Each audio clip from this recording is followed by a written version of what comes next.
ফরেক্স market session খুবই গুরুত্বপূর্ণ একটা ব্যাপার। তো এর আগের ভিডিওতে একটা বিষয় ক্লিয়ার করেছিলাম যে আমরা যে 24 আওয়ার্স এখানে ট্রেড করি সেই ট্রেডগুলো কিসের মাধ্যমে হয়। তো বেসিক্যালি এই সেশন, কারণ ফরেক্স মার্কেটের সেশন হচ্ছে ওয়ার্ল্ড ওয়াইড। একটা সেশন শেষ হওয়ার পরপরই আরেকটা সেশন শুরু হয়। তো এই কারণেই ফরেক্স মার্কেট কখনোই স্টপ হয় না, 24 আওয়ার্সই কন্টিনিউ থাকে। আমরা সপ্তাহে 5 দিন 24 আওয়ার্সই ট্রেড করতে পারি। এটা হচ্ছে ফরেক্স মার্কেটের একটা বৈশিষ্ট্য। এখন এইখানে অনেকগুলো সেশন আছে, লাইক দ্যাট 4টা session: Sydney session, Tokyo session, London session এবং নিউ ইয়র্ক সেশন। তো এই সেশনগুলো যদি আমরা একটু দেখি তাহলে বুঝতে পারবো। যেহেতু আজকে স্যাটারডে আমি লেকচার তৈরি করছি, তো আজকে মার্কেট বন্ধ, দ্যাটস ওয়াই এই বিষয়গুলো এরকম হিডেন অবস্থায় দেখা যাচ্ছে। তো মার্কেট যখন ওপেন হবে এগুলো একদম হাইলাইটস অবস্থায় দেখা যাবে। তো এটা হচ্ছে সিডনি সেশন। তো সিডনি সেশনটা বেসিক্যালি শুরু হয় বাংলাদেশ টাইম রাত 3টা এবং এটা শেষ হয় দুপুর 12টায়। তো এই জিনিসটা হচ্ছে অক্টোবর, নভেম্বর এবং হচ্ছে মার্চ, এপ্রিল এই জায়গাটাতে 1 ঘন্টা পিছিয়ে আসে। দ্যাট মিন্স 2টায় অক্টোবর নভেম্বরের পর থেকে এই মার্কেটটা 2টা থেকে শুরু হয়ে সকাল 11টা পর্যন্ত থাকে। ইভেন মার্চ এবং এপ্রিলের সময়ে, মানে দ্যাট মিনস হচ্ছে ডে লাইট সেভিংস টাইমে, এটা আপনার হচ্ছে অস্ট্রেলিয়ার ডে লাইট সেভিংস ওপেনিং এবং ক্লোজিং টাইমে এটা 1 ঘন্টা মানে এদিক সেদিক হয়ে থাকে আপনার। তো যখন অক্টোবর নভেম্বর মাস আসবে, আপনি যদি একটু গুগলে সার্চ করেন যে সিডনি সেশনটা বেসিক্যালি কবে থেকে তাদের ডে লাইট সেভিংস ওপেন হবে, তো এটা তখন বাংলাদেশ টাইম রাত 2টো থেকে শুরু হয়ে সকাল 11টা, ঠিক সেম টোকিও আদার সেশনগুলো 1 ঘন্টা সামনের দিকে এগিয়ে আসবে। তো এটা হচ্ছে এপ্রিল,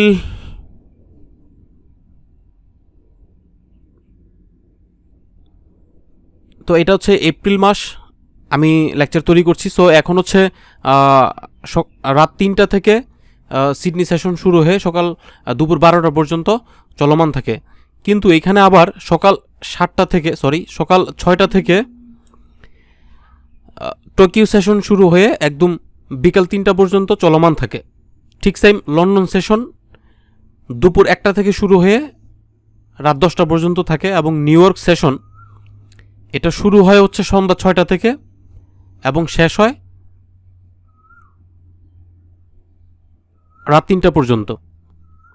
তো এটাকে যদি আমরা 24 আওয়ার্স একটু টাইম ফ্রেমে দেখি, তো এখানে দেখতে পাচ্ছেন যে আমরা সকালে বাংলাদেশ সময় সকালে সূর্য উদিত হয় সকাল 5টার পরে। তো এটা হচ্ছে 24 আওয়ার্স এবং হচ্ছে আপনি সিঙ্গেল আওয়ার্স দেখতে পারবেন। এবং এটা কিভাবে দেখা যায় এটা আমরা আগের ভিডিওতে এটা লিঙ্ক সহ দিয়েছিলাম। তো এইটাকে যদি আমরা 3 ভাগে ভাগ করতে পারি, like that Tokyo session, London session এবং হচ্ছে নিউ ইয়র্ক সেশন, মাঝখানে সিডনি এবং টোকিওটাকে আমরা যদি একটা সেশন মনে করি, লাইক দ্যাট যেমন ধরুন রাত 3টা থেকে শুরু হয়ে দুপুর 12টা পর্যন্ত, আর টোকিও সেশনটা শুরু হয় সকাল 6টা থেকে। সো আমরা যদি এটাকে এশিয়ান সেশন ধরি এবং এটা হচ্ছে লন্ডন এবং নিউ ইয়র্ক সেশন, তো যেহেতু এই দুটো সেশন কাছাকাছি এবং হচ্ছে একটা হচ্ছে রাত 3টায় শুরু হয় এবং আরেকটা হচ্ছে সকাল 6টায় শুরু হয়। তো দ্যাট মিনস আমরা যেহেতু বাংলাদেশে থাকি, সো আমরা বেসিক্যালি সকাল থেকে শুরু করব। তো আমরা এই টোকিও সেশন বা এশিয়ান সেশনটাকে আমরা ডিসক্রাইব করব। এখন সেশন এত গুরুত্বপূর্ণ কেন? সেশনটা হচ্ছে অনেক গুরুত্বপূর্ণ একটা ব্যাপার। দ্যাট মিনস আপনি হয়তো সিডনি সেশনে একটা ট্রেড করে বসে আছেন, কিন্তু সেই সেশনে ওই পেয়ারটা বেশি একটা মুভমেন্ট করবে না। তো এফএক্স মার্কেটে কিন্তু আমাদের মুভমেন্ট বেশি না হলে কিন্তু আমরা এখানে প্রফিট করতে পারবো না।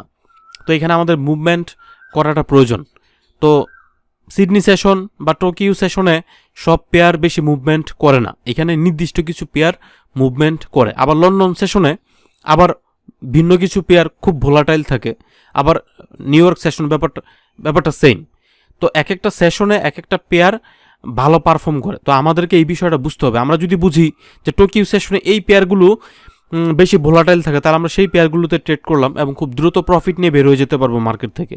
লন্ডন সেশনের জন্য কোন কোন পেয়ারগুলো বেশি ভোলাটাইল থাকে, আমরা বুদ্ধিমানের কাজ হবে যে সেশন অনুযায়ী পেয়ার বেছে নেওয়া এবং সেই সব পেয়ারে ট্রেড করা, তাহলে আমরা খুব দ্রুত এখানে ট্রেড করে প্রফিট করতে পারবো ইনশাল্লাহ। কারণ সিডনি বা টোকিও সেশন দেখা গেল যে এমন একটা পেয়ার আপনি ট্রেড করে বসে আছেন, সেটা বেশি মানে মুভমেন্ট করছে না। তো মুভমেন্ট না করলেন নর্মালি আপনার প্রফিট হবে না, শুধু টাইম ওয়েস্ট হবে, এটাই তো স্বাভাবিক ব্যাপার। তো মাঝখানে এখানে একটা জিনিস আমরা একটু দেখি যে মার্কেট কিন্তু এই যে হাই লেভেলে যাবে তখনই যখন বিশেষ করে লন্ডন সেশন এবং হচ্ছে নিউ ইয়র্ক সেশন যখন ওভারল্যাপ টাইম থাকে, তখন কিন্তু মার্কেট খুব হাই ভোলাটাইল থাকে। তো এই বিষয়গুলো আমরা আগে ডিসকাস করেছিলাম। তো এখন আমরা মার্কেট সেশন নিয়ে কথা বলছি। তো আমরা এই লেকচারে প্রত্যেকটা সেশন নিয়ে একটু গুরুত্বপূর্ণভাবে আমরা আলোচনা করার চেষ্টা করব। তো ফরেক্স ট্রেডিং সেশনে এক একজন এক এক ধরনের কথা বলে থাকে। কেউ নিউ ইয়র্ক সেশনে ট্রেড করে থাকেন, কেউ লন্ডন সেশনে ট্রেড করে থাকেন, কেউ বা সিডনি সেশন, কেউ বা টোকিও সেশনে। বাট আমার মতামত হচ্ছে যে আমরা ট্রেড করে প্রফিট করতে পারবো এরকম যে কোনো পেয়ারে আমরা ট্রেড করব, সেটা যে কোনো সেশনই হোক। তবে এখানে বুদ্ধিমানের কাজ হচ্ছে যে আমরা খুঁজে খুঁজে বের করব এবং আমি আপনাদেরকে বলে দিব কোন কোন সেশনে কোন কোন পেয়ারগুলোতে ট্রেড করলে আপনি সবচেয়ে বেশি প্রফিট করবেন এবং সবচেয়ে দ্রুত প্রফিট করবেন। তো বুদ্ধিমানের কাজ হবে যে আমরা নির্দিষ্ট কোনো সেশনের জন্য ওয়েট না করে আমরা এখন এই মুহূর্তে যে সেশন আছে সেই সেশনের মধ্যেই আমরা খোঁজার চেষ্টা করব যে এখন এই মুহূর্তে কোন পেয়ারগুলো বেশি ভোলাটাইল থাকবে আর সেগুলোতে আমরা ট্রেড করে প্রফিট করতে পারবো। এটা হচ্ছে আমার কনসেপ্ট। সো আমি আপনাদেরকে এই ব্যাপারটাই বলতে চাচ্ছি যে আমরা আমাদের যে কোনো সময় আমরা ট্রেড করব, বাট ওই সময় ওই সেশনে কোন পেয়ারগুলো বেশি ভোলাটাইল থাকবে ওইটার উপর নির্ভর করে আমরা ট্রেড করব। তো এখন আপনাদেরকে আমি একটা বিষয় দেখাতে যাচ্ছি, সেটা হচ্ছে যে average pip movement of the major currency pairs during each forex trading session. That means এক একটা সেশনে কোন কোন পেয়ারে বেশি মুভমেন্ট এবং কম মুভমেন্ট হয়ে থাকে সেই বিষয়গুলো আমরা এখন দেখব। তো এখানে আমরা যে জিনিসটা দেখতে পাচ্ছি সেটা হচ্ছে যে ইউরো ইউএসডি পেয়ার টোকিও সেশনে 76 পিপ অন অ্যাভারেজ মুভমেন্ট হয়ে থাকে, লন্ডন সেশনে 114, দ্যাট মিন্স 114 পিপ মুভমেন্ট হয়ে থাকে, এবং নিউ ইয়র্ক সেশনে কিন্তু হচ্ছে 92 পিপ মুভমেন্ট হয়ে থাকে। তার মানে আমরা বুঝতে পারলাম যে ইউরো ইউএসডি পেয়ার লন্ডন সেশনে ট্রেড করাটা সবচেয়ে বুদ্ধিমানের কাজ, বা নিউ ইয়র্ক সেশনে। টোকিও সেশনে এটা তেমন একটা মুভমেন্ট করে না। তারপর হচ্ছে জিবিপি ইউএসডি টোকিও সেশনে 92 পিপ, লন্ডন সেশনে 127 পিপ, নিউ ইয়র্ক সেশনে নিয়ারেবল 100 পিপ। তো পিপ ব্যাপারটা আমি আপনাদেরকে একটু বলে রাখি, 10 পিপে $1 হয়। দ্যাট মিন্স আপনি যদি 0.01 লটে ট্রেড করেন, 0.01 লটে ট্রেড করেন, সেক্ষেত্রে 10 পিপ নেগেটিভ বা পজিটিভ হলে আপনার $1 প্লাস মাইনাস হবে। তার মানে যদি আপনি জিবিপি ইউএসডি পেয়ারে যদি লন্ডন সেশনে ট্রেড করেন, তার মানে এখানে 127 পিপকে যদি আমরা 10 দিয়ে ভাগ করি, তার মানে প্রায় $13, মানে $12.70 মতো আপনি প্রফিট করতে পারবেন। তো এইখানে কিন্তু এগুলো কিন্তু খুবই গুরুত্বপূর্ণ ব্যাপার। আমরা এই চারটাকে দেখতে পারি। তো যেমন ধরুন এরপর হচ্ছে ইউএসডি জেপিওয়াই পেয়ার টোকিও সেশনে 51 পিপ, লন্ডন সেশনে 66 এবং নিউ ইয়র্ক সেশনে 59 পিপ মুভমেন্ট হয়ে থাকে। তো এইখানে আমরা কিন্তু কম্পেয়ার করে দেখতে পারতেছি যে টোকিও সেশন, লন্ডন সেশন এবং নিউ ইয়র্ক সেশনে কোন কোন পেয়ারগুলো বেশি মুভমেন্ট করে এবং কোন কোন পেয়ারগুলো মুভমেন্ট কম করে। তো টোকিও সেশনে আমরা দেখব যে এখানে কোন কোন পেয়ারগুলো সবচেয়ে বেশি মুভমেন্ট করে। যেমন euro JPY 102 pip, GBP JPY 118 pip, AUD JPY 98 pip এখানে মুভমেন্ট করে থাকে। তো আমরা কিন্তু সেই অনুপাতে এখানে আমরা এই ট্রেডগুলো নিতে পারি, এই পেয়ারগুলোতে আমরা ট্রেড খুঁজতে পারি যে কোন কোন পেয়ারগুলোতে ট্রেড নেওয়া যায়। তারপর হচ্ছে লন্ডন সেশন।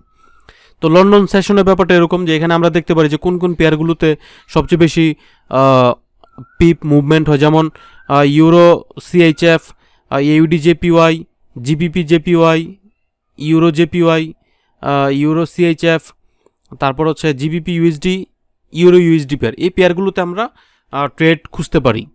তারপর হচ্ছে নিউ ইয়র্ক সেশন। তো New York session Bangladesh time রাত